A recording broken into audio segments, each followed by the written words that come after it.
ਧੰਨ ਧੰਨ ਸਤਿਗੁਰੂ ਗੁਰੂ ਨਾਨਕ ਦੇਵ ਜੀ ਮਹਾਰਾਜ ਪਾਵਨ ਪਵਿੱਤਰ ਉਪਦੇਸ਼ ਚੱਲ ਰਹੀ ਲੜੀਵਾਰ ਕਥਾ ਦੇ ਵਿੱਚ 14ਵਾਂ ਸ਼ਬਦ ਬਖਸ਼ਿਸ਼ ਕਰ ਰਹੇ ਨੇ। ਸਤਿਗੁਰੂ ਮਹਾਰਾਜ ਫਰਮਾਉਂਦੇ ਹਨ, ਸ੍ਰੀ ਰਾਗ ਮਹੱਲਾ ਪਹਿਲਾ। ਪਹਿਲੇ ਪਾਤਸ਼ਾਹ ਗੁਰੂ ਨਾਨਕ ਦੇਵ ਜੀ ਸ੍ਰੀ ਰਾਗ ਦਾ ਪਹਿਲਾ ਸ਼ਬਦ ਵੈਰਾਗਮਈ ਉਪਦੇਸ਼ ਕਰਦੇ ਨੇ ਗੁਰਸਿੱਖਾਂ ਪ੍ਰਤੀ। ਸੁਣੀ ਦੇਹ ਡਰਾਵਣੀ ਜਾਂ ਜੀਓ ਵਿੱਚ ਹੋਂ ਜਾਏ। ਪਹਿਲਾਂ ਮੂਲ ਰੂਪ 'ਚ ਅਰਥ ਹੈ, ਫਿਰ ਇਹਦਾ ਅੰਤਰੀ ਭਾਵ ਹੈ।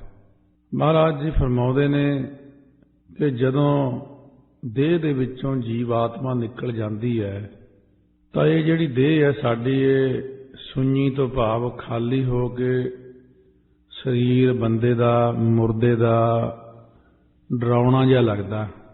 ਲੋਕੀ ਉਹਨੂੰ ਹੱਥ ਲਾਉਣ ਤੋਂ ਵੀ ਡਰਦੇ ਨੇ, ਛੂਹਣ ਤੋਂ ਵੀ ਕਿਨਾਰਾ ਕਰਦੇ ਨੇ।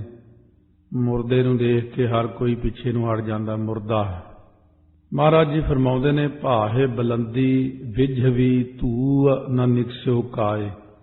ਇਹ ਜੋ ਸਰੀਰ ਦੇ ਵਿੱਚ ਚੇਤਨ ਸੱਤਾ ਰੂਪ ਜਿਹੜੀ ਅੱਗ ਬਲ ਰਹੀ ਸੀ, ਭਾਹੇ ਬਲੰਦੀ, ਉਹ ਵਿਝਵੀ ਝੱਜਾ ਲਾ ਕੇ ਵਿਝਵੀ ਉਹ ਅਜਿਹੀ ਬੁਝੀ ਆ ਬਈ ਧੂ ਨਾ ਨਿਕਸਿਓ ਕਾਏ ਕਿ ਕੋਈ ਪ੍ਰਾਣਾ ਰੂਪ ਧੂਆਂ ਨਿਕਲੇ ਹੀ ਨਹੀਂ, ਪਤਾ ਹੀ ਨਹੀਂ ਲੱਗਿਆ ਕਿਹੜੇ ਵੇਲੇ ਚਲਿਆ ਗਿਆ।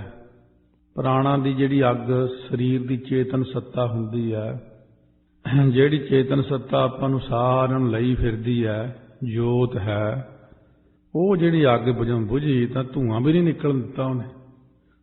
ਕਹਿੰਦੇ ਨੇ ਇਸ ਦੇਹੀ ਵਿੱਚ ਜਿਹੜੀ ਪ੍ਰਾਣਾ ਦੀ ਅੱਗ ਬਾਲ ਰਹੀ ਸੀ ਨਾ, ਉਹ ਜਿਸ ਵੇਲੇ ਬੁਝੀ ਤਾਂ ਕਾਇਆ ਦੇ ਵਿੱਚੋਂ ਕੋਈ ਵੀ ਬਚਨਾ ਰੂਪ ਧੂਆਂ ਜਿਵੇਂ ਹੁੰਦਾ ਹਾਏ ਹੂ ਕੁਛ ਵੀ ਨਹੀਂ ਹੋਇਆ। ਕਹਿੰਦੇ ਨਾ ਹਾਂ ਨਾ ਹੂੰ, ਪਤਾ ਹੀ ਨਹੀਂ ਕਿਹੜੇ ਵੇਲੇ ਚਲਿਆ ਗਿਆ ਜੀਵ। ਜਦੋਂ ਜੀਵ ਸਰੀਰ ਨੂੰ ਛੱਡ ਕੇ ਨਿਕਲਦਾ ਹੈ, ਸਰੀਰ ਦੇ ਅੰਦਰ ਬਹੁਤ ਕੁਛ ਵਸਦਾ ਹੈ। ਜਿਹੜੇ ਇਹਦੇ ਨਾਲ ਮਿਲ ਕੇ ਅੱਗੇ ਖਾਂਦੇ ਪੀਂਦੇ ਮੌਜਾਂ ਕਰਦੇ ਨੇ, ਸਰੀਰ ਦੇ ਅੰਦਰ ਵੀ ਨੇ ਕਾਮ ਕ੍ਰੋਧ ਆਦਿਕ। ਕਿਉਂਕਿ ਸਰੀਰ ਰਿਹਾ ਆਤਮਾ ਕਰਕੇ। ਆਤਮਾ ਗਈ ਤਾਂ ਸਰੀਰ ਖਤਮ। ਸਰੀਰ ਖਤਮ ਹੋ ਗਿਆ ਤਾਂ ਇਹਨੂੰ ਸਰੀਰ ਨੂੰ ਖਾਣ ਵਾਲੇ ਇਸ ਦੇਹੀ ਅੰਤਰ ਪੰਜ ਚੋਰ ਵਸਾ ਹੈ। ਉਹ ਪੰਜ ਜਿਹੜੇ ਚੋਰ ਸੀ ਉਹ ਭੁੱਖੇ ਮਰ ਗਏ ਵੀ ਇਹ ਤਾਂ ਚਲਿਆ ਗਿਆ। ਮਹਾਰਾਜ ਗੁਰੂ ਨਾਨਕ ਦੇਵ ਜੀ ਫਰਮਾਉਂਦੇ ਨੇ, ਪੰਚੇ ਰੁੰਨੇ ਦੁੱਖ ਭਰੇ ਬਿਨਸੇ ਦੂਜੈ ਪਾਏ। ਪਹਿਲਾਂ ਤਾਂ ਸਤਿਗੁਰੂ ਕਹਿੰਦੇ ਪੰਜ ਸੰਬੰਧੀ ਬਾਹਰਲੇ ਸਰੀਰ ਵਾਲੇ, ਪੰਜ ਅੰਦਰਲੇ ਵਾਲੇ। ਇਹਨਾਂ ਨੇ ਅੱਡ ਅੱਡ ਰੋਣਾ ਸਭ ਨੇ, ਮਾਤਾ ਪਿਤਾ ਭਰਾ ਇਸਤਰੀ ਤੇ ਪੁੱਤਰ। ਇਹ ਦੁੱਖਾਂ ਵਿੱਚ ਭਰੇ ਹੋਏ ਰੁਦਨ ਕਰਦੇ ਨੇ। 5-7 ਜਾਂ 10-20 ਸੰਬੰਧੀ ਦੁੱਖਾਂ 'ਚ ਭਰੇ ਰੋਂਦੇ ਨੇ। ਹੁਣ ਕਹਿੰਦੇ ਅੰਤਰੀ ਭਾਵ ਦੇ ਵਿੱਚ ਅੰਦਰ ਕੌਣ ਰੋਂਦਾ? ਕਹਿੰਦੇ 5 ਗਿਆਨ ਇੰਦਰੇ ਰੋਂਦੇ ਨੇ ਬਈ ਚੰਗਾ ਭਲਾ ਵਿੱਚ ਸੀਗਾ ਸਰੀਰ ਦੇ, ਉਹ ਵਿੱਚੋਂ ਹੀ ਨਿਕਲ ਗਈ ਆਤਮਾ। ਉਹਦੇ ਕਰਕੇ ਅਸੀਂ ਦੇਖਦੇ ਸੀ, ਅੱਖਾਂ ਕਹਿੰਦੀਆਂ, ਕੰਨ ਕਹਿੰਦੇ ਅਸੀਂ ਸੁਣਦੇ ਸੀ ਚੰਗਾ ਭਲਾ, ਨੱਕ ਕਹਿੰਦਾ ਮੈਂ ਸੁਗੰਧੀ ਲੈਂਦਾ ਸੀ, ਜੀਭ ਕਹਿੰਦੀ ਮੈਂ ਤਰ੍ਹਾਂ ਤਰ੍ਹਾਂ ਦੇ ਸਵਾਦ ਲੈਂਦੀ ਸੀ, ਚਮੜੀ ਕਹਿੰਦੀ ਮੈਂ ਸਪਰਸ਼ ਕਰਦੀ ਸੀ। ਸੋ ਇਸ ਤਰੀਕੇ ਨਾਲ ਸਾਰਾ ਸਰੀਰ ਹੀ ਬੇਕਾਰ ਹੋ ਗਿਆ। 5 ਗਿਆਨ ਇੰਦਰੇ ਦੁੱਖਾਂ 'ਚ ਭਰੇ ਰੋਂਦੇ ਨੇ। ਔਰ ਦਵੈਸ਼ ਭਾਵ ਵਾਲੇ ਸਾਰੇ ਮਨਮੁਖ ਬੰਦੇ ਜਿਹੜੇ ਨੇ ਉਹ ਨਿਸਫਲ ਹੀ ਐਵੇਂ ਹੀ ਨਾਸ ਹੁੰਦੇ ਜਾ ਰਹੇ ਨੇ। ਬਿਨਸੇ ਦੂਜੈ ਭਾਏ, ਦਵੈਸ਼ ਭਾਵਨਾ ਕਰਕੇ, ਈਰਖਾ ਕਰਕੇ ਮਨੁੱਖ ਜੇ ਇਹ ਸੋਚ ਲਵੇ ਕਿ ਆਪਾਂ ਬਹੁਤਾ ਚਿਰ ਦੁਨੀਆ 'ਚ ਰਹਿਣਾ ਨਹੀਂ ਤੇ ਆਪਾਂ ਨੂੰ ਕਿਸੇ ਨਾਲ ਈਰਖਾ ਦਵੈਸ਼ ਕਰਨੀ ਨਹੀਂ ਚਾਹੀਦੀ।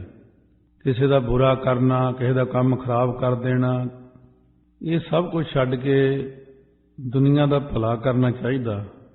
ਚੰਗੇ ਪਾਸੇ ਲਾਈਏ, ਮਨੁੱਖਤਾ ਦਾ ਭਲਾ ਕਰੀਏ, ਆਪਣੇ ਭਾਈਚਾਰੇ ਦਾ ਭਲਾ ਕਰੀਏ, ਫਿਰ ਸੰਗਤ ਦਾ ਭਲਾ ਸੋਚੀਏ। ਜਿਹੜਾ ਮਨੁੱਖ ਆਪਣਾ ਨਿਸ਼ਾਨਾ ਐਸਾ ਬਣਾ ਲੈਂਦਾ ਉਹ ਗੁਰੂ ਨਾਨਕ ਦਾ ਸਿੱਖ ਬਣ ਜਾਂਦਾ। 60 ਸਾਲ 80 ਸਾਲ ਕੋਈ ਉਮਰ ਨਹੀਂ ਹੁੰਦੀ। ਇੰਨੀ ਉਮਰ ਦੇ ਵਿੱਚ 40 ਸਾਲ ਸੌਂ ਕੇ ਲੰਘ ਗਏ, ਕੰਮਾਂ ਕਾਰਾਂ 'ਚ ਲੰਘ ਗਏ। ਥੋੜ੍ਹੇ ਜਿਹੇ ਸਾਲ ਹੁੰਦੇ ਨੇ ਮਨੁੱਖ ਨਾਲ ਮਨੁੱਖ ਦਾ ਭਰਾਤਰੀ ਭਾਵ ਪ੍ਰੇਮ ਭਾਵ ਕਰਨ ਨੂੰ। ਮਹਾਰਾਜ ਕਹਿੰਦੇ ਜਿਹੜੇ 5-4 ਸਾਲ ਮਿਲੇ ਸੀ ਆਪਸ ਵਿੱਚ ਮਿਲ ਬੈਠਣ ਦੇ, ਉਹ ਨਿੰਦਾ ਚੁਗਲੀ ਬਦੀ ਵਕੀਲੀ 'ਚ ਲੰਘ ਗਏ। ਇਸ ਕਰਕੇ ਆਪਾਂ ਨੇ ਕਦੇ ਵੀ ਕਿਸੇ ਦਾ ਚੰਗਾ ਨਹੀਂ ਕੀਤਾ, ਤਾਂ ਕਹਿੰਦੇ ਬਹੁਤ ਮਾੜੀ ਗੱਲ ਹੈ। ਸਤਿਗੁਰੂ ਮਹਾਰਾਜ ਸੱਚੇ ਪਾਤਸ਼ਾਹ ਕਹਿੰਦੇ ਨੇ ਸਾਨੂੰ, ਮੂੜੇ RAM ਜਪੋ ਗੁਣ ਸਾਰ। ਮੂੜੇ ਤੋਂ ਭਾਵ ਮੂਰਖ ਪੁਰਸ਼। ਮਹਾਰਾਜ ਸੱਚੇ ਪਾਤਸ਼ਾਹ ਕਹਿੰਦੇ ਜਿਹੜੇ ਨਾਮ ਤੋਂ ਹੀ ਨੇ, ਨਾਸਤਿਕ ਨੇ, ਸ਼ਰਧਕ ਲੋਕ ਨੇ, ਗੱਲਾਂ ਵਾਲੇ, ਨਿੰਦਾ ਚੁਗਲੀ ਬਦੀ ਵਕੀਲੀ ਵਾਲੇ, ਨਾ ਸਮਝ, ਕਹਿੰਦੇ ਮੂਰਖ ਪੁਰਸ਼ੋ ਸ੍ਰੇਸ਼ਟ ਗੁਣਾਂ ਵਾਲੇ ਨਾਮ ਨੂੰ ਜਪੋ। ਜਪੋ ਗੁਣ ਸਾਰ। ਸਾਰ ਤੋਂ ਭਾਵ ਹੁੰਦਾ ਸ੍ਰੇਸ਼ਟ। ਸ੍ਰੇਸ਼ਟ ਗੁਣਾਂ ਵਾਲੇ ਪਰਮਾਤਮਾ ਦਾ ਨਾਮ ਜਪੋ। ਰਾਮ ਨੂੰ ਜਪੋ। ਜਿਹੜੇ ਉਹਦੇ ਸ਼ੁਭ ਗੁਣਾਂ ਨੂੰ ਆ ਨਾ, ਉਹ ਸੰਭਾਲਣਾ ਕਰੋ, ਯਾਦ ਕਰੋ ਪਰਮਾਤਮਾ ਵਿੱਚ ਕੀ ਕੀ ਗੁਣ ਨੇ। ਜਿਹੇ ਜੇ ਉਹਦੇ 'ਚ ਗੁਣ ਨੇ ਉਹੇ ਜਿਹੇ ਗੁਣ ਗ੍ਰਹਿਣ ਕਰੋ, ਕਿਉਂਕਿ ਪਰਮਾਤਮਾ ਵਰਗੇ ਗੁਣ ਪਰਮਾਤਮਾ ਦੇ ਪਿਆਰਿਆਂ 'ਚ ਹੀ ਮਿਲਦੇ ਨੇ। ਹਰ ਜਨ ਐਸਾ ਚਾਹੀਐ ਜੈਸਾ ਹਰ ਹੀ ਹੋਏ। ਭਲਾ ਕਰਨਾ, ਪਰਉਪਕਾਰ ਕਰਨਾ, ਮਾਫ ਕਰਨਾ, ਔਗਣ ਨਾ ਦੇਖਣਾ, ਦਿਆਲੂ ਰਹਿਣਾ, ਕਿਰਪਾਲੂ ਰਹਿਣਾ, ਇਹ ਪ੍ਰਮਾਤਮਾ ਦੇ ਗੁਣ ਨੇ। ਉਹੋ ਜਿਹਾ ਕਹਿੰਦੇ ਜੀਵ ਤੂੰ ਵੀ ਬਣ ਜਾ। ਹਉਮੈ ਮਮਤਾ ਮੋਹਣੀ ਸਭ ਮੁੱਠੀ ਅਹੰਕਾਰ ਰਹਾਉ। ਇਹ ਜਿਹੜੀ ਹਉ ਮੈਂ ਮੇਰੀ ਦੇਹ ਦੀ ਹੰਗਤਾ, ਮੇਰੀ ਦੇਹੀ ਹੈ, ਤੇ ਜਿਹੜੀ ਮੋਹਣੀ ਹੈ ਮਾਇਆ, ਇਹ ਮਾਇਆ ਦੀ ਜਿਹੜੀ ਮਮਤਾ ਵਿੱਚ ਹੈ, ਤੇ ਫਿਰ ਜੀਵ ਦੇ ਅੰਦਰ ਜਾਤੀ ਦਾ ਹੰਕਾਰ, ਫਿਰ ਸਾਰੀ ਸ੍ਰਿਸ਼ਟੀ ਜਿਹੜੀ ਆਪਾਂ ਦੇਖਦੇ ਹਾਂ, ਦੁਨੀਆ ਜਿੰਨੀ ਵੀ ਦੇਖਦੇ ਹਾਂ, ਇਹ ਮੁੱਠੀ ਤੋਂ ਭਾਵ ਹੁੰਦਾ ਠੱਗੀ ਗਈ ਹੈ। ਹੰਕਾਰ ਆਦਿਕ ਨੇ ਠੱਗ ਲਈ। ਇਹ ਵੀ ਠੱਗ ਹੈ। ਇਸ ਦੇਹੀ ਅੰਤਰ ਪੰਜ ਚੋਰ ਵਸਹਿ। ਕਾਮ ਕ੍ਰੋਧ ਲੋਭ ਮੋਹ ਅਹੰਕਾਰਾ। ਅੰਮ੍ਰਿਤ ਲੂਟਹਿ ਮਨਮੁਖ ਨਹੀਂ ਬੁੱਝਹਿ। ਮਨਮੁਖ ਬੰਦਾ ਸਮਝਦਾ ਹੀ ਨਹੀਂ ਕਿ ਸਾਡਾ ਟਾਈਮ ਬਰਬਾਦ ਕਰਨ ਵਾਸਤੇ ਚੀਜ਼ਾਂ ਨੇ ਇਹ। ਲੋਕੀ ਉਲਟਾ ਕਹਿੰਦੇ ਨੇ ਇਹ ਮਨੋਰੰਜਨ ਹੈ, ਇਹ ਟਾਈਮ ਪਾਸ ਕਰ ਰਹੇ ਹਾਂ। ਮਹਾਰਾਜ ਕਹਿੰਦੇ ਟਾਈਮ ਬਰਬਾਦ ਕਰਦੇ ਹੋਏ। ਢੀਠ ਲੋਕ ਕਹਿੰਦੇ ਟਾਈਮ ਪਾਸ ਕਰਦੇ। ਫਿਰ ਗੁਰਸਿੱਖਾਂ ਨੇ ਬੇਨਤੀ ਕੀਤੀ, ਮਹਾਰਾਜ ਅਸ਼ੁਭ ਗੁਣਾਂ ਦਾ ਸਰੀਰ ਦੇ ਅੰਦਰੋਂ ਖਤਮ ਕਿਵੇਂ ਹੋਵੇ, ਭਾਵ ਨਾਸ਼ ਕਿਵੇਂ ਹੋਵੇ, ਤੇ ਸ਼ੁਭ ਗੁਣਾਂ ਦੀ ਪ੍ਰਾਪਤੀ ਕਿਵੇਂ ਹੋਵੇ। ਹੁਣ ਸਤਿਗੁਰੂ ਕਹਿੰਦੇ ਨੇ ਅੰਤਰੀ ਭਾਵ ਸਾਡਾ ਕਹਿਣ ਦਾ ਇਉਂ ਸੀ, ਸੁਣੀ ਦੇਹ ਡਰਾਵਣੀ ਜਾਂ ਜੀਓ ਵਿੱਚੋਂ ਜਾਏ। ਕਹਿੰਦੇ ਜਾਂ ਹਿਰਦੇ ਦੇ ਵਿੱਚੋਂ ਜੀਵਤ ਭਾਵ ਜਦੋਂ ਚਲਿਆ ਜਾਂਦਾ ਨਾ, ਹਿਰਦੇ ਅੰਦਰੋਂ ਜੀਵਤ ਭਾਵ ਜਾਣ ਦਾ ਮਤਲਬ ਹੈ ਮੈਂ ਜੀਵ ਹਾਂ, ਮੈਂ ਬਸ ਮੈਂ, ਚਾਰੇ ਪਾਸੇ ਨੂੰ ਮੈਂ ਹੀ ਮੈਂ ਕਰਦਾ ਫਿਰਦਾ। ਇਸੇ ਚੀਜ਼ ਨੂੰ ਅੰਦਰੋਂ ਪਾਸੇ ਕਰਨਾ ਹੈ, ਆਪਣੀ ਆਤਮਿਕ ਜੋਤ ਨੂੰ ਦੇਖਣਾ। ਕਹਿੰਦੇ ਜਦੋਂ ਜੀਵਤ ਭਾਵ ਅੰਦਰੋਂ ਮਰ ਜਾਂਦਾ ਹੈ, ਚਲਿਆ ਜਾਂਦਾ ਹੈ, ਜਿਹੜੀ ਦੇਹੀ ਪਹਿਲਾਂ ਡਰਾਉਣੀ ਹੋ ਰਹੀ ਸੀ ਉਹ ਅਸ਼ੁਭ ਗੁਣਾਂ ਤੋਂ ਖਾਲੀ ਹੋ ਗਈ, ਅਤੇ ਜਿਹੜੀ ਮਨ ਦੇ ਅੰਦਰ ਸੀ ਭਾਹੇ ਬੁਲੰਦੀ ਵਿਜ ਵੀ ਧੂ ਨਾ ਨਿਕਸਿਓ ਕਾਏ, ਜਿਹੜੀ ਤ੍ਰਿਸ਼ਨਾ ਰੂਪ ਅੱਗ ਬਾਲ ਰਹੀ ਸੀ ਉਹ ਜਿਸ ਵੇਲੇ ਬੁਝ ਗਈ ਤਾਂ ਕੋਈ ਵੀ ਸੰਕਲਪਾਂ ਵਿਕਲਪਾਂ ਦਾ ਧੂੰਆਂ ਨਿਕਲਿਆ ਹੀ ਨਾ, ਕਿਉਂਕਿ ਦੇਹੀ ਹੁਣ ਅਸ਼ੁਭ ਗੁਣਾਂ ਤੋਂ ਖਾਲੀ ਹੋ ਗਈ। ਸ਼ੁਭ ਗੁਣਾਂ ਤੋਂ ਨਹੀਂ, ਅਸ਼ੁਭ ਤੋਂ। ਪਹਿਲਾਂ ਜਿਹੜੀ ਦੇਹੀ ਅਸ਼ੁਭ ਗੁਣਾਂ ਕਰਕੇ ਡਰਾਉਣੀ ਸੀ, ਦੂਰੋਂ ਹੀ ਬੰਦਾ ਡਰਦਾ ਸੀ, ਉਹ ਆ ਗਿਆ ਪਰੇ ਹੀ ਹੋ ਜਾਓ, ਐਵੇਂ ਪੁੱਠਾ ਹੀ ਬੋਲੂਗਾ, ਜਾਂ ਉਹਦੇ ਔਗਣ ਨੂੰ ਦੇਖ ਕੇ ਆਪਾਂ ਪਰੇ ਹੋ ਜਾਂਦੇ, ਬੰਦਾ ਠੀਕ ਨਹੀਂ ਹੈ।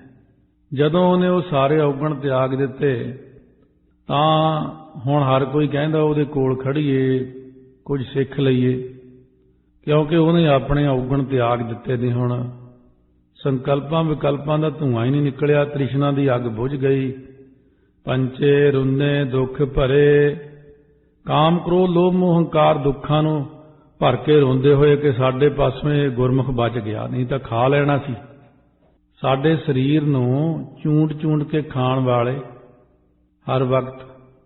ਸੋ ਭਗਤ ਫਰੀਦ ਜੀ ਨੇ ਇਹੀ ਬਚਨ ਕੀਤਾ ਨਾ, ਸੋ ਕਾਗਾ ਕਰੰਗ ਢਨੋਲਿਆ ਸਗਲਾ ਖਾਇਆ ਮਾਸ। ਇਹ ਕਾਮ ਕ੍ਰੋਧ ਲੋਭ ਮੋਹ ਹੰਕਾਰ, ਕਾਮਾਂ ਨੇ ਸਾਰਾ ਮਾਸ ਖਾ ਲਿਆ। ਇਹ ਦੋਏ ਨੈਣਾ ਮਤ ਛੁਹੋ ਫਿਰ ਦੇਖਣ ਕੀ ਆਸ। ਹੁਣ ਅੱਖਾਂ ਨਾ ਕਿਤੇ ਮੇਰੀਆਂ ਬਹਾ ਦਿਓ, ਖਤਮ ਹੀ ਕਰ ਦਿਓ ਕਿਤੇ। ਇਸ ਕਰਕੇ ਮਹਾਰਾਜ ਸਾਨੂੰ ਫਰਮਾਉਂਦੇ ਨੇ ਜਿਹੜੇ ਪੰਚੇ ਰੁੰਨੇ ਦੁੱਖ ਭਰੇ, ਜਦੋਂ ਬੰਦਾ ਭਗਤੀ 'ਚ ਪੂਰਾ ਹੋ ਕੇ, ਤ੍ਰਿਸ਼ਨਾ ਤੋਂ ਰਹਿਤ ਹੋ ਕੇ, ਔਗਣਾਂ ਤੋਂ ਰਹਿਤ ਹੋ ਕੇ, ਸੰਕਲਪਾਂ ਵਿਕਲਪਾਂ ਤੋਂ ਰਹਿਤ ਹੋ ਗਿਆ, ਕਾਮ ਕ੍ਰੋਧ ਲੋਭ ਮੋਹ ਹੰਕਾਰ ਤੋਂ ਬਚ ਗਿਆ। ਤੇ ਪੰਜ ਕੌਣ ਰੋਂਦੇ ਨੇ ਹੋਰ? ਅਜ਼ਰਾਈਲ, ਮੈਕਾਈਲ, ਫਿਰ ਇਜ਼ਰਾਈਲ, ਜਬਰਾਈਲ, ਪੰਜਵਾਂ ਜਮਦੂਤ। ਇਹ ਦੁੱਖਾਂ ਨੂੰ ਭਰ ਕੇ ਰੋਂਦੇ ਕਿ ਸਾਡੇ ਪਾਸੋਂ ਇਹ ਬਚ ਗਿਆ, ਨਹੀਂ ਤਾਂ ਇਹਨੂੰ ਚੁੱਕ ਲਿਆਉਣਾ ਸੀ ਅਸੀਂ। ਬਿਨ ਸੇ ਦੂਜੈ ਭਾਏ। ਫਿਰ ਕਹਿੰਦੇ ਦਵੈਸ਼ ਭਾਵ ਆਦਿਕ ਜਿਹੜੇ ਸੀ ਅਸ਼ੁਭ ਗੁਣ, ਇਹ ਵੀ ਸਾਰੇ ਨਾਸ ਹੋ ਗਏ ਅੰਦਰੋਂ ਆਪਣੇ ਆਪ ਹੀ। ਮਨ ਹੀ ਨਹੀਂ ਕਰਦਾ ਕਿ ਕਿਸੇ ਨਾਲ ਦਵੈਸ਼ ਕਰੀਏ। ਭਗਤੀ ਵਿੱਚ ਇਹੀ ਵੱਡੀ ਚੀਜ਼ ਹੈ ਕਿ ਭਗਤੀ ਕਰਦਿਆਂ ਹਿਰਦਾ ਸ਼ਾਂਤ ਹੋ ਜਾਂਦਾ। ਭਟਕੀਆਂ ਹੋਈਆਂ ਰੂਹਾਂ ਹੀ ਇੱਕ ਦੂਜੇ ਨਾਲ ਦਵੈਸ਼ ਕਰਦੀਆਂ, ਮਾੜਾ ਕਰਦੀਆਂ। ਟੇਢੀ ਪਾਗ ਟੇਢੇ ਚੱਲੇ, ਲਾਗੇ ਵੀਰੇ ਖਾਨ, ਭਾਉ ਭਗ ਸਿਉ ਕਾਜ ਨਾ ਕਛੂਐ, ਮੇਰੋ ਕਾਮ ਦੀਵਾਨ। ਕਹਿੰਦੇ ਟੇਢੇ ਹੀ ਜਾਂਦੇ ਨੇ ਉਹ ਬੰਦੇ। ਤਾਂ ਸਤਿਗੁਰੂ ਮਹਾਰਾਜ ਸੱਚੇ ਪਾਤਸ਼ਾਹ ਕਹਿੰਦੇ ਮੂੜੇ ਰਾਮ ਜਪੋ ਗੁਣਸਾਰ। ਗੁਣ ਤੋਂ ਭਾਵ ਹੁੰਦਾ ਵਿਚਾਰ ਕੇ ਨਾ, ਸ਼ੁਭ ਗੁਣਾਂ ਨੂੰ ਧਾਰ ਕੇ ਜਿਹੜਾ ਜਪਣੇ ਯੋਗ ਪ੍ਰਮਾਤਮਾ ਉਹ ਜਪੋ। ਤਾਂ ਜਿਹੜੀ ਹੈ ਨਾ ਮੂਰਖਤਾਈ, ਇਹ ਸਾਰ ਤੋਂ ਭਾਵ ਸੜ ਗਈ, ਇਹਨੂੰ ਸਾੜ ਦੇ ਅੰਦਰੋਂ। ਹਉਮੈ ਮਮਤਾ ਮੋਹਣੀ ਸਭ ਮੁੱਠੀ ਅਹੰਕਾਰ ਰਹਾਓ। ਜਿਹੜੀ ਮੋਹਣੀ ਸੀ ਮਾਇਆ, ਮਾਇਆ ਦੀ ਹੰਗਤਾ ਮਮਤਾ ਤੇ ਹੰਕਾਰ ਆਦਿਕ ਸਾਰਿਆਂ ਨੂੰ ਉਹਨਾਂ ਗੁਰਮੁਖਾਂ ਨੇ ਉਲਟਾ ਮੁੱਠੀ ਤੋਂ ਭਾਵ ਲੁੱਠੀ ਸਾੜ ਦਿੱਤਾ, ਲੁੱਟ ਹੀ ਲਿਆ ਉਲਟਾ ਮਾਇਆ ਨੂੰ। ਨਾਕੋਂ ਕਾਟੀ ਕਾਨੋਂ ਕਾਟੀ, ਕਾਟ ਕੂਟ ਕੈ ਡਾਰੀ। ਭਗਤ ਕਬੀਰ ਕੋਲ ਆਈ ਮਾਇਆ, ਫੜ ਕੇ ਛੁਰੀ ਨੱਕ ਵੜ ਦਿੱਤਾ, ਕੰਨ ਵੜ ਦਿੱਤੇ। ਸੋ ਇਸ ਤਰੀਕੇ ਨਾਲ ਮਹਾਰਾਜ ਕਹਿੰਦੇ ਗੁਰਮੁਖ ਜਿਹੜੇ ਨੇ, ਜਿਹੜੀਆਂ ਚੀਜ਼ਾਂ ਲੁੱਟਣ ਵਾਲੀਆਂ ਸੀ ਬੰਦੇ ਨੂੰ, ਗੁਰਮੁਖ ਨੇ ਤਾਕਤਵਰ ਹੋ ਕੇ ਸ਼ੁਭ ਗੁਣਾਂ ਦੇ ਸਹਿਤ ਨਾਮ ਦੇ ਆਸਰੇ ਉਲਟਾ ਜਿਹੜੇ ਲੁੱਟਣ ਆਏ ਸੀ ਉਹਨਾਂ ਨੂੰ ਹੀ ਲੁੱਟ ਲਿਆ। ਉਹੀ ਇਹਦੇ ਦਾਸ ਬਣ ਗਏ। ਬੰਨ ਲਏ ਫਿਰ ਪੰਚੇ ਰੁੰਨੇ ਦੁੱਖ ਭਰੇ। ਉਹ ਪੰਜ ਵੀ ਰੋਂਦੇ ਨੇ ਇਸ ਕਰਕੇ ਕਿ ਬਈ ਸਾਡੇ ਕੋਲੋਂ ਨਿਕਲ ਗਿਆ, ਸਾਨੂੰ ਤਾਂ ਇਹਨੇ ਉਲਟਾ ਬੰਨ ਹੀ ਲਿਆ। ਜਿਵੇਂ ਸੱਜਣ ਠੱਗ ਦੇ ਕੋਲ ਗੁਰੂ ਨਾਨਕ ਦੇਵ ਜੀ ਮਹਾਰਾਜ ਗਏ ਜਦ, ਕਹਿੰਦਾ ਬਾਈ 3 ਜਾਣੇ ਐ, ਬੜਾ ਮਾਲ ਹੋਵੇਗਾ ਇਹਨਾਂ ਕੋਲੇ, ਲੱਗਦੇ ਤਾਂ ਕੋਈ ਬੰਦੇ ਅਮੀਰ ਹੀ ਆ, ਚਿਹਰਿਆਂ ਤੇ ਲਾਲੀਆਂ ਨੇ। ਜਦ ਮਹਾਰਾਜ ਨੇ ਪੜ੍ਹਿਆ ਸ਼ਬਦ, ਉੱਥੇ ਸੋਝੀ ਹੋ ਗਈ, ਫਿਰ ਚਰਨੀ ਪੈ ਗਏ ਮਹਾਰਾਜ ਦੇ। ਸੋ ਸੋਚਦੇ ਸੀ ਕਿ ਇਹਨਾਂ ਨੂੰ ਲੁੱਟ ਲਵਾਂਗੇ, ਪਰ ਮਹਾਰਾਜ ਨੇ ਉਹਨਾਂ ਦੇ ਅੰਦਰੋਂ ਜਿਹੜੇ ਔਗਣ ਸੀ ਉਹ ਸਾਰੇ ਲੁੱਟ ਲਏ ਤੇ ਗੁਣ ਦੇ ਦਿੱਤੇ। 2 ਪ੍ਰਕਾਰ ਲੁੱਟਣਾ ਹੈ। ਇੱਕ ਤਾਂ ਐਸਾ ਲੁੱਟਣਾ ਜੋ ਡਾਕੂ ਚੋਰ ਲੁੱਟਦੇ ਨੇ, ਇੱਕ ਬ੍ਰਹਮ ਗਿਆਨੀ ਲੁੱਟ ਲੈਂਦੇ ਨੇ। ਕਬੀਰ ਲੂਟਣਾ ਹੈ ਤਾਂ ਲੂਟ ਲੈ, ਰਾਮ ਨਾਮ ਹੈ ਲੂਟ, ਫਿਰ ਪਾਤਸ਼ਾਹ ਪਛਤਾਓਗੇ ਜਦ ਪ੍ਰਾਨ ਜਾਹਾਂਗੇ ਛੂਟ। ਉਹ ਜਿਹੜਾ ਉਹਨਾਂ ਕੋਲ ਜਗਿਆਸੂ ਜਾਂਦਾ, ਉਹਦੇ ਅੰਦਰੋਂ ਕਾਮ ਕ੍ਰੋਧ ਆਦਿਕ ਨੂੰ ਲੁੱਟ ਕੇ, ਵਿਸ਼ਿਆਂ ਨੂੰ ਲੁੱਟ ਕੇ ਰਾਮ ਨਾਮ ਦੀ ਲੁੱਟ ਵੱਲ ਲਾਉਂਦੇ ਨੇ। ਜਿਨੀ ਨਾਮ ਵਿਸਾਰਿਆ ਦੂਜੀ ਕਾਰੈ ਲੱਗ। ਹੁਣ ਜਿਨ੍ਹਾਂ ਨੇ ਮਾਇਆ ਦੇ ਵਿੱਚ ਲੱਗ ਕੇ ਦੂਜੀ ਕਾਰ ਹੈ, ਦਵੈਸ਼ ਦੀ ਕਾਰ ਚ ਲੱਗ ਕੇ ਨਾਮ ਨੂੰ ਭੁਲਾ ਦਿੱਤਾ। ਦੁਬਿਧਾ ਲਾਗੇ ਪਚਮੂਏ ਅੰਤਰ ਤ੍ਰਿਸ਼ਨਾ ਅੱਗ। ਕਿਉਂਕਿ ਉਹਨਾਂ ਦੇ ਅੰਦਰ ਮਾਇਆ ਦੀ ਤੇ ਤ੍ਰਿਸ਼ਨਾ ਦੀ ਅੱਗ ਹਮੇਸ਼ਾ ਬਲਦੀ ਰਹਿੰਦੀ ਹੈ, ਇਸ ਲਈ ਉਹ ਦਵੈਤ ਦੇ ਕੰਮਾਂ 'ਚ ਲੱਗ ਕੇ ਸੜ ਕੇ ਹੀ ਮਰ ਗਏ। ਪਚ ਕੇ ਸੜ ਕੇ ਜ਼ਿੰਦਗੀ ਦੇ ਵਿੱਚ ਮਰ ਗਏ। ਕੁੜੀ ਜਾਣਾ ਬੈਠੇ, ਖਿਜੀ ਜਾਣਾ ਸੁਭਾਅ ਬਣ ਗਿਆ। ਨਾਮ ਤੋਂ ਬਿਨਾਂ ਸਰੀਰ ਜਿਹੜਾ ਹੈ ਇਹਦੇ ਅੰਦਰੋਂ ਔਗਣ ਜਾਂਦੇ ਨਹੀਂ, ਫਿਰ ਕੁੜੀ ਜਾਂਦਾ ਬੈਠਾ। ਇਸ ਕਰਕੇ ਨਾਮ ਬਹੁਤ ਜ਼ਰੂਰੀ ਹੈ ਸਰੀਰ ਲਈ, ਕਿਉਂਕਿ ਸਰੀਰ ਦਾ ਮੂਲ ਹੀ ਨਾਮ ਹੈ। ਨਾਮ ਨਹੀਂ ਸਰੀਰ ਨੂੰ ਬਣਾਇਆ ਹੈ। ਜਿਵੇਂ ਪਾਣੀ ਤੋਂ ਪੈਦਾ ਹੋਇਆ ਨਾ ਸਾਰਾ ਕੁਝ, ਤੇ ਪਾਣੀ ਦੀ ਹੀ ਲੋੜ ਪੈਂਦੀ ਸੰਸਾਰ ਨੂੰ। ਇਸੇ ਤਰ੍ਹਾਂ ਮੂਲ ਰੂਪ ਵਿੱਚ ਨਾਮ ਸਾਰਿਆਂ ਦਾ ਹੀ ਮੂਲ ਹੈ, ਤੇ ਨਾਮ ਜਪਣ ਦੇ ਨਾਲ ਆਪਣੇ ਆਪ ਹੀ ਬੰਦੇ ਦੇ ਮਨ ਦੇ ਅੰਦਰ ਸ਼ੁਭ ਗੁਣ ਆ ਜਾਂਦੇ ਨੇ। ਨਾਮ ਸਾਡਾ ਸਾਥੀ ਬਣ ਜਾਂਦਾ ਹੈ। ਪਾਰ ਬ੍ਰਹਮ ਭਇਓ ਸਾਥੀ। ਇਸ ਕਰਕੇ ਸਤਿਗੁਰੂ ਮਹਾਰਾਜ ਫਰਮਾਉਂਦੇ ਨੇ, ਗੁਰ ਰਾਖੇ ਸੇ ਉਬਰੇ ਹੋਰ ਮੁੱਠੀ ਧੰਦਾ ਠੱਗ। ਜਿਨ੍ਹਾਂ ਨੂੰ ਸਤਿਗੁਰੂ ਮਹਾਰਾਜ ਨੇ ਰੱਖ ਲਿਆ, ਬਚਾ ਲਿਆ, ਇਹਨਾਂ ਸਾਰੀਆਂ ਚੀਜ਼ਾਂ ਤੋਂ ਬਚ ਗਏ। ਬਾਕੀ ਸਾਰੀ ਜਿਹੜੀ ਦੁਨੀਆ ਨੂੰ ਆਹ ਧੰਦੇ ਰੂਪੀ ਠੱਗਾਂ ਨੇ ਠੱਗ ਲਿਆ। ਜਿਹੜੇ ਆਪਾਂ ਧੰਦੇ ਕਰਦੇ ਹਾਂ, ਕੰਮਕਾਰ ਕਰਦੇ ਹਾਂ, ਸਵੇਰੇ ਉੱਠ ਕੇ ਭਜਦੇ ਹਾਂ ਔਰ ਬਹੁਤ ਬਿਜ਼ੀ। ਸਤਿਗੁਰੂ ਕਹਿੰਦੇ ਇਹੀ ਠੱਗ ਹੈ। ਇਹ ਜਿਹੜਾ ਬਿਜ਼ੀ ਅੱਖਰ ਹੈ ਇਹੀ ਸਾਨੂੰ ਠੱਗ ਰਿਹਾ ਹੈ। ਇਹਦੇ ਵਿੱਚੋਂ ਇਨਸਾਨ ਨੂੰ ਕੱਢਣਾ ਬਹੁਤ ਔਖਾ। ਖਿੱਚ ਤੁੱਪ ਕੇ ਮਸਾਂ ਬੰਧਨ ਕੱਢਦੇ ਨੇ ਸਤਿਗੁਰੂ, ਕਿਉਂਕਿ ਇਨਸਾਨ ਦੇ ਅੰਦਰ ਇੱਕ ਐਸੀ ਦੌੜ ਲੱਗ ਜਾਂਦੀ ਹੈ, ਕਮਾਵਾਂ ਕਮਾਵਾਂ ਬਣਾਵਾਂ ਬਣਾਵਾਂ ਕਰਦਾ ਕੁਛ ਵੀ ਨਹੀਂ ਹੈ। ਜ਼ਿੰਦਗੀ 'ਚ ਠੱਗੀ ਵੱਜ ਗਈ ਬਸ। ਜਦੋਂ ਜਾਣ ਲੱਗਿਆ ਸੰਸਾਰ 'ਚੋਂ ਉਹ ਕਮਾਵਾਂ ਬਣਾਵਾਂ ਵੀ ਜ਼ਹਿਰ ਲੱਗਦਾ। ਮਹਾਰਾਜ ਕਹਿੰਦੇ ਖਿਨ ਮਹਿ ਕੌੜੇ ਹੋਏ ਗਏ ਜਿੱਤੜੇ ਮਾਇਆ ਭੋਗ। ਜਿਨ੍ਹਾਂ ਪਦਾਰਥਾਂ ਲਈ ਦੇਹੀ ਰਗੜ ਰਗੜ ਕੇ ਐਨ ਕੰਗਾਲ ਕਰਤੀ, ਬੁੱਧੀ ਘਸ ਗਈ, ਸਾਰੀ ਜ਼ਿੰਦਗੀ ਦਿਮਾਗ ਘਸ ਗਿਆ, ਹੱਥ ਘਸ ਗਏ, ਪੈਰ ਘਸ ਗਏ। ਇੰਨੀ ਮਿਹਨਤ ਕੀਤੀ, ਜਾਣ ਵੇਲੇ ਨਾਂਗੇ ਪਾਉ ਤੇ ਗਏ ਜਿਨਕੇ ਲੱਖ ਕਰੋੜ। ਜੁੱਤੀ ਤਾਂ ਪਾ ਜਾਂਦਾ ਜਾਂਦਾ ਹੋਇਆ, ਜੁੱਤੀ ਵੀ ਨਹੀਂ ਨਾਲ ਲੈ ਕੇ ਜਾਂਦਾ ਆਪਣੀ। ਹੁਣ ਇੰਨਾ ਪੈਸਾ ਕਮਾਇਆ ਜ਼ਿੰਦਗੀ 'ਚ, ਚਿੱਟਾ ਕੱਪੜਾ ਪਾਤਾ ਜਾਂਦਾ ਉੱਥੇ, ਕੋਰਾ, ਕੁਛ ਨਹੀਂ ਲੈ ਕੇ ਗਿਆ, ਵਿਚਾਰਾ ਖਾਲੀ ਚਲਿਆ ਗਿਆ। ਇਸ ਕਰਕੇ ਸਤਿਗੁਰੂ ਕਹਿੰਦੇ ਮੈਂ ਤੁਹਾਨੂੰ ਜਿਉਂਦੇ ਜੀ ਸਾਵਧਾਨ ਕਰਦਾ, ਤੁਸੀਂ ਮੇਰੀ ਗੱਲ ਵੱਲ ਧਿਆਨ ਦਿਓ, ਕਿਉਂਕਿ ਅਸੀਂ ਸਤਿਗੁਰੂ ਹਾਂ। ਮਹਾਰਾਜ ਕਹਿੰਦੇ ਸੱਤ ਦੀ ਪ੍ਰਾਪਤੀ ਕਰਾਉਣ ਵਾਲੇ ਹਾਂ।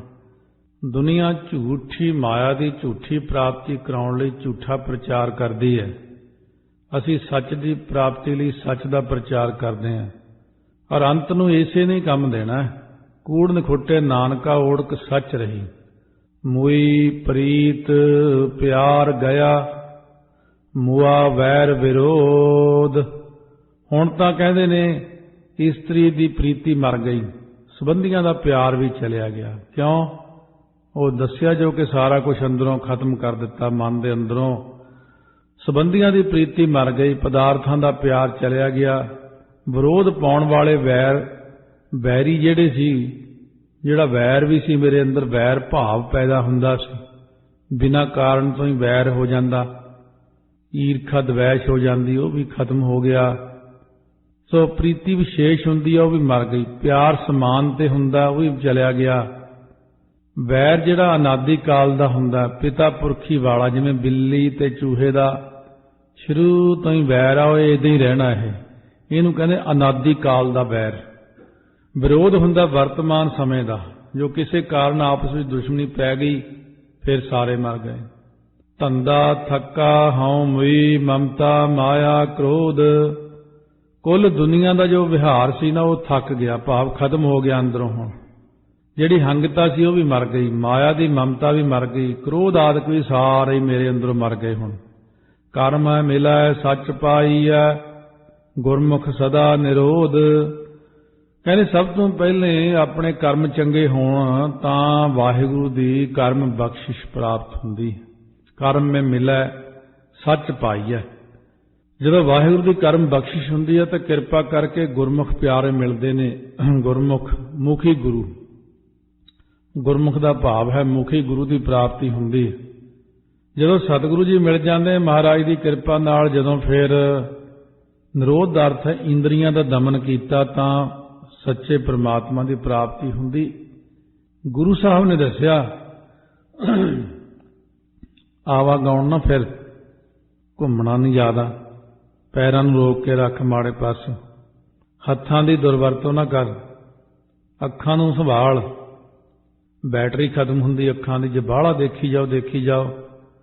ਇਸ ਕਰਕੇ ਅੱਖੀਂ ਦੇਖਣਾ, ਰੱਜੀਆਂ ਬਹੁ ਰੰਗ ਤਮਾਸ਼ੇ, ਕੰਨਾਂ ਨੂੰ ਕੰਟਰੋਲ ਕਰ, ਨੱਕ ਸੁਗੰਧੀ ਵੱਲ ਦੌੜਿਆ, ਇਹਨੂੰ ਰੋਕ। ਗੁਰਮੁਖ ਸਤਿਗੁਰੂ ਮਹਾਰਾਜ ਗੁਰਮੁਖ ਪਿਆਰਿਆਂ ਨਾਲ ਮਿਲਾ ਕੇ ਸੋਝੀ ਪਾਉਂਦੇ ਨੇ ਕਿ ਆਪਾਂ ਨੇ ਆਪਣੇ ਸਰੀਰ ਦੇ ਸਾਰੇ ਅੰਗਾਂ ਨੂੰ ਵੀ ਸੰਭਾਲ ਕੇ ਰੱਖਣਾ ਹੈ। ਖਾਮ ਖਾਈ ਇਹਨਾਂ ਦੀ ਐਵੇਂ ਦੁਰਵਰਤੋਂ ਕਰੀ ਜਾਣੀ ਸਰੀਰ ਦੇ ਅੰਗਾਂ ਦੀ, ਫਿਰ ਪਰੇਸ਼ਾਨੀ ਖੜੀ ਹੋ ਜਾਂਦੀ। ਇਸ ਕਰਕੇ 5 ਇੰਦਰੀਆਂ ਨੂੰ ਰੋਕ ਕੇ ਰੱਖਣਾ, 5 ਕਰਮ ਇੰਦਰੀਆਂ ਨੇ, 5 ਗਿਆਨ। ਇਸ ਕਰਕੇ ਹੱਥ ਪੈਰ ਇਹ ਸਭ ਨੂੰ ਰੋਕ ਕੇ ਰੱਖਣ ਲਈ ਹਦਾਇਤ ਕੀਤੀ। ਸ੍ਰੀ ਆਨੰਦ ਸਾਹਿਬ ਦੇ ਵਿੱਚ ਮਹਾਰਾਜ ਨੇ ਇਹ ਅਖੀਰ ਤੇ ਜਾ ਕੇ ਸਰੀਰਾ ਮੇਰਿਆ, ਇਹ ਨੇਤਰੋ ਮੇਰਿਓ, ਇਹ ਰਸਨਾ, ਇਹ ਸਰਵਣੋ ਮੇਰਿਓ ਸਾਰਾ ਕੁਝ ਲਿਖਿਆ ਮਹਾਰਾਜ ਨੇ। ਤਾਂ ਸਤਿਗੁਰੂ ਮਹਾਰਾਜ ਕਹਿੰਦੇ ਨੇ ਸੱਚੀ ਕਾਰੈ ਸੱਚ ਮਿਲੈ ਗੁਰਮਤਿ ਪੱਲੇ ਪਾਏ। ਹੁਣ ਬੁੱਧੀ ਰੂਪ ਪੱਲੇ ਵਿੱਚ ਗੁਰੂ ਦੀ ਸਿੱਖਿਆ ਪਾ ਕੇ ਜਿਹੜੀ ਭਗਤੀ ਰੂਪ ਸੱਚੀ ਕਾਰ ਨੂੰ ਕਰਦੇ ਨਾ, ਉਹੀ ਸੱਚ ਨੂੰ ਮਿਲਦੇ ਨੇ, ਸੱਚੇ ਪ੍ਰਮਾਤਮਾ ਨੂੰ। ਪਹਿਲਾਂ ਬੁੱਧੀ ਰੂਪ ਪੱਲੇ 'ਚ ਗੁਰ ਸਿੱਖਿਆ ਪਾ ਲਵੇ। ਮੱਤ ਵਿੱਚ ਰਤਨ ਜਵਾਹਰ ਮਾਣਿਕ ਜੇ ਇੱਕ ਗੁਰ ਕੀ ਸਿੱਖ ਸੁਣੀ। ਸੋ ਨਰ ਜੰਮੈ ਨਾ ਮਰੈ ਨਾ ਆਵੈ ਨਾ ਜਾਏ। ਉਹ ਜਿਹੜਾ ਬੰਦਾ ਫਿਰ ਨਾ ਜੰਮਦਾ ਨਾ ਮਰਦਾ ਨਾ ਹੀ ਦੁਨੀਆਂ 'ਚ ਆਉਂਦਾ ਜਾਂਦਾ, ਕਿਉਂਕਿ ਉਹਦੇ ਮਨ ਵਿੱਚ ਨਾ ਤਾਂ ਕੋਈ ਸੰਕਲਪ ਆਉਂਦਾ, ਨਾ ਹੀ ਮਨ ਦੇ ਵਿੱਚ ਕੋਈ ਵਿਕਾਰ ਆਉਂਦੇ, ਮਨ ਵਿਕਾਰਾਂ ਵੱਲ ਨਹੀਂ ਜਾਂਦਾ। ਜਦੋਂ ਮਾੜਾ ਕੰਮ ਹੀ ਨਹੀਂ ਕਰਨਾ, ਉਹ ਨਾ ਜੰਮੇ ਨਾ ਮਰੇ। ਭਗਤ ਰਵਿਦਾਸ ਜੀ ਕੋਲ ਚਿੱਤਰਗੁਪਤ ਹੁਣੀ ਆ ਗਏ, ਭਾਵ ਤਾਂ ਸਦਾ ਹੀ ਰਹਿੰਦੇ ਨੇ, ਇਹਨਾਂ ਨੂੰ ਦਿਖਣ ਲੱਗ ਗਏ। ਭਗਤ ਰਵਿਦਾਸ ਜੀ ਕਹਿੰਦੇ ਤੁਸੀਂ ਇੱਥੇ ਕੀ ਕਰਦੇ ਹੋ ਮੇਰੇ ਕੋਲੇ? ਕਹਿੰਦੇ ਜੀ ਸਾਡੀ ਇਹ ਲੱਗੀ ਹੋਈ ਡਿਊਟੀ ਇੱਥੇ, ਹਰੇਕ ਦੇ ਕੋਲ ਅਸੀਂ ਰਹਿੰਦੇ ਹਾਂ, ਰਾਤ ਦਿਨ ਦੀ ਉਹਦੀ ਕਿਰਿਆ ਲਿਖਦੇ ਹਾਂ, ਦਿਨ ਰਾਤ ਦੇ ਕੰਮ ਲਿਖਦੇ ਹਾਂ, ਚੰਗੇ ਕਿੰਨੇ ਕਰਦਾ ਮਾੜੇ ਕਿੰਨੇ ਕਰਦਾ। ਭਗਤ ਰਵਿਦਾਸ ਜੀ ਕਹਿੰਦੇ ਔਰ ਵਾਰ ਪਾਰ ਕੇ ਦਾਨੀਆਂ ਲਿਖ ਲਿਓ ਆਲ ਪਤਾਲ। ਕਹਿੰਦੇ ਲਿਖ ਲਓ ਇੱਥੇ ਵੀ ਇਹ ਸਵੇਰੇ ਉੱਠਦਾ, ਇਸ਼ਨਾਨ ਕਰਦਾ, ਰਾਮ ਰਾਮ ਜਪਦਾ, ਇੱਕ ਅੱਧਾ ਫੁਲਕਾ ਛਕ ਲੈਂਦਾ, ਥੋੜਾ ਜਿਹਾ ਸੌਂਦਾ, ਦੁਨੀਆ ਦਾ ਭਲਾ ਕਰਦਾ। ਕੀ ਲਿਖੋਗੇ ਮੇਰਾ? ਇੱਥੇ ਲਿਖਣ ਨੂੰ ਹੈ ਨਹੀਂ ਕੁਝ, ਜਾਓ ਇੱਥੋਂ। ਉੱਥੇ ਜਾਓ ਜਿੱਥੇ ਕੋਈ ਮਾੜਾ ਕੰਮ ਕਰਦਾ ਕਿਤੇ ਲਿਖਣਾ। ਅਸੀਂ ਤਾਂ ਭਈ ਰਾਮ ਰਾਮ ਜਪਦੇ, ਸੁੱਤੇ ਵੀ ਜਪਦੇ ਹਾਂ, ਬੈਠਦੇ ਵੀ ਜਪਦੇ ਹਾਂ, ਸਾਡੇ ਕੋਲ ਤਾਂ ਮਾੜਾ ਕੰਮ ਹੈ ਹੀ ਨਹੀਂ ਕੋਈ। ਇੱਥੇ ਜਿੱਥੇ ਕੋਈ ਰਾਮ ਦਾ ਨਾਮ ਜਪਦਾ ਉੱਥੇ ਤੁਹਾਡਾ ਕੀ ਕੰਮ ਹੈ? ਇਸ ਕਰਕੇ ਉਹ ਚਿੱਤਰਗੁਪਤ ਉਹਨਾਂ ਨੂੰ ਭਜਾ ਦਿੱਤਾ ਆਪਣੇ ਕੋਲੋਂ। ਨਾਨਕ ਦਰ ਪ੍ਰਧਾਨ ਸੋ ਦਰਗਹਿ ਪੈਦਾ ਜਾਏ। ਹੁਣ ਮਹਾਰਾਜ ਸੱਚੇ ਪਾਤਸ਼ਾਹ ਫਰਮਾਉਂਦੇ ਉਹ ਜਿਹੜਾ ਬੰਦਾ ਹੈ ਉਹ ਦੋਨੋਂ ਦਰਾਂ ਵਿੱਚ ਹੀ ਪ੍ਰਧਾਨ ਹੈ। ਸੰਸਾਰ ਅੰਦਰ ਵੀ ਪ੍ਰਧਾਨ ਰੂਪ ਹੈ, ਸਤ ਸੰਗਤ ਰੂਪ ਦਰਵਾਜ਼ੇ 'ਚ ਪ੍ਰਧਾਨ ਰੂਪ ਹੈ, ਪਰਲੋਕ ਵਿੱਚ ਵੀ ਪ੍ਰਧਾਨ ਰੂਪ ਹੈ। ਪੰਜ ਪ੍ਰਵਾਨ ਪੰਜ ਪ੍ਰਧਾਨ, ਪੰਚੇ ਪਾਵਹਿ ਦਰਗਹਿ ਮਾਨ, ਪੰਚੇ ਸੋਹਾ ਹੈ ਦਰ ਰਾਜਾਨ, ਪੰਚਾਂ ਕਾ ਗੁਰ ਏਕ ਧਿਆਨ। ਉਹ ਸਾਰੇ ਥਾਈਂ ਪ੍ਰਧਾਨ ਰੂਪ ਹੈ। ਉਹ ਪਰਲੋਕ ਦਰਗਾਹ ਵਿੱਚ ਜਸ ਰੂਪ ਪੁਸ਼ਾਕ ਨੂੰ ਪਾ ਕੇ ਜਾਂਦੇ ਨੇ। ਦਰਗਹਿ ਪੈਦਾ ਜਾਏ, ਉਹਨਾਂ ਨੂੰ ਦਰਗਾਹ ਦੇ ਵਿੱਚ ਪੈਦਾ ਤੋਂ ਭਾਵ ਸਿਰੋਂ ਪਾ ਪਾਇਆ ਜਾਂਦਾ। ਇੱਕ ਸਿਰੋਂ ਪਾ ਇੱਥੇ ਵੀ ਮਿਲਦਾ ਭਗਤੀ ਦਾ, ਦਰਗਾਹ ਦੇ ਵਿੱਚ ਵੀ ਪਰਮੇਸ਼ਰ ਸਿਰੋਂ ਪਾ ਦਿੰਦੇ ਨੇ। ਸ਼ਾਬਾਸ਼ ਜਿੱਤ ਕੇ ਆਇਆ ਹੈ। ਲੋਕੀ ਹਾਰਦੇ ਨੇ, ਧਰਮ ਰਾਜੇ ਕੋਲ ਜਾਂਦੇ ਨੇ, ਨਰਕਾਂ ਨੂੰ ਜਾਂਦੇ ਨੇ, ਤੂੰ ਜਿੱਤ ਕੇ ਆਪਣੀ ਜ਼ਿੰਦਗੀ ਨੂੰ ਸਾਡੇ ਪਾਸ ਆਇਆ ਹੈ। ਇਸ ਤਰ੍ਹਾਂ ਗੁਰਮੁਖਾਂ ਨੂੰ ਸ਼ਾਬਾਸ਼ ਪ੍ਰਾਪਤ ਹੁੰਦੀ ਹੈ।